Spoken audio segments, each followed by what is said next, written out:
Executive Director, IOC, distinguished members of the Council, esteemed colleagues, ladies and gentlemen, Ministers and Vice Ministers of member countries. It is indeed a great honor and privilege for me to address this August gathering of the global Olive family at the 122nd session of the Council of Members of the International Olive Council, here in the historic city of the Cordoba, Spain. At the outset, I wish to express my sincere gratitude to His Excellency Mr. Luis Planas, Minister of Agriculture, Fisheries and Food of Spain, to Mr. James Hilo, Executive Director of the International Olive Council, and to all members of the IOC and the olive sector of Spain for their gracious hospitality and for hosting this important meeting.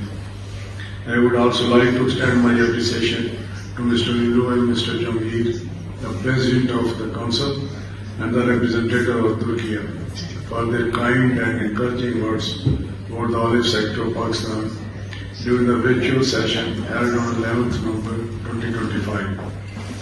Ladies and gentlemen, the Government of Pakistan is fully committed to promoting and establishing a sustainable olive value chain across our country.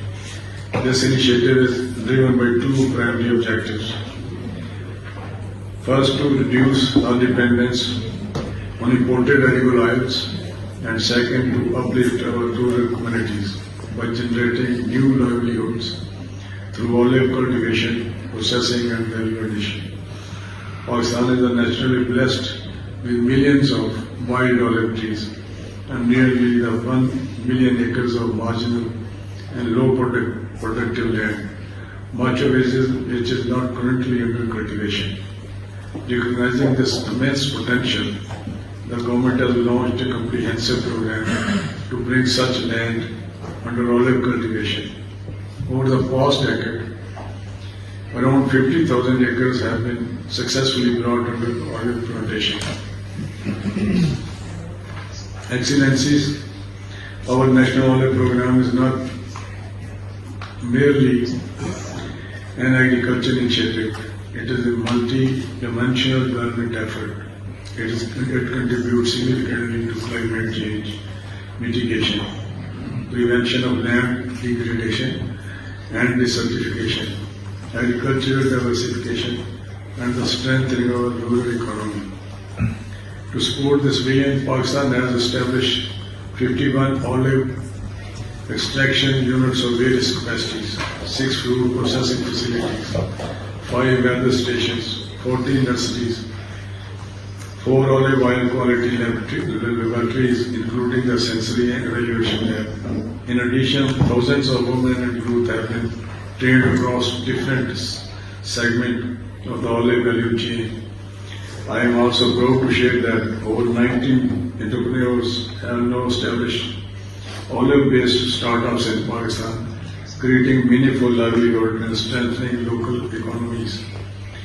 Distinguished delegates, the Government of Pakistan is now advancing the public-private partnership model to further accelerate the sector growth through capacity building and the provision of pre- and post-harvest equipment. This collaboration is yielding remarkable results.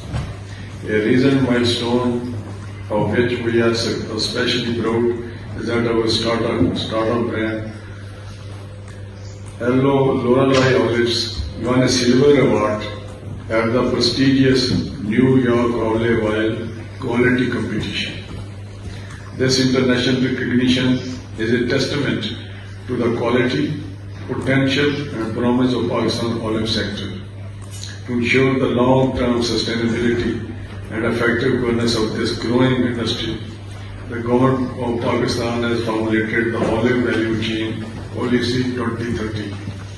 The policy provides a comprehensive roadmap for development, regulation and innovation in the olive sector, ensuring that our progress remains inclusive, sustainable and aligned with global best practices. Excellencies and friends, Pakistan is keen to become full member of 2015 International Agreement on Olive Oil and Table Olives. We have made sustainable progress towards this objective and are hopeful of joining the International Olive Council as an active and contributing member in the near future. We believe that through the technical support, technology exchange, and human resource development facilitated by the IOC, Pakistan olive sector will achieve even greater strides in productivity, quality, and international collaboration. In conclusion, I wish to reaffirm the strong commitment of the Government of Pakistan to share vision of the International Olive Council, promoting excellence, sustainability, and cooperation in the global olive sectors. We look forward to deepening our engagements with all members countries and to working together toward a prosperous, resilient, and sustainable future for the olive industry worldwide. Thank you very much.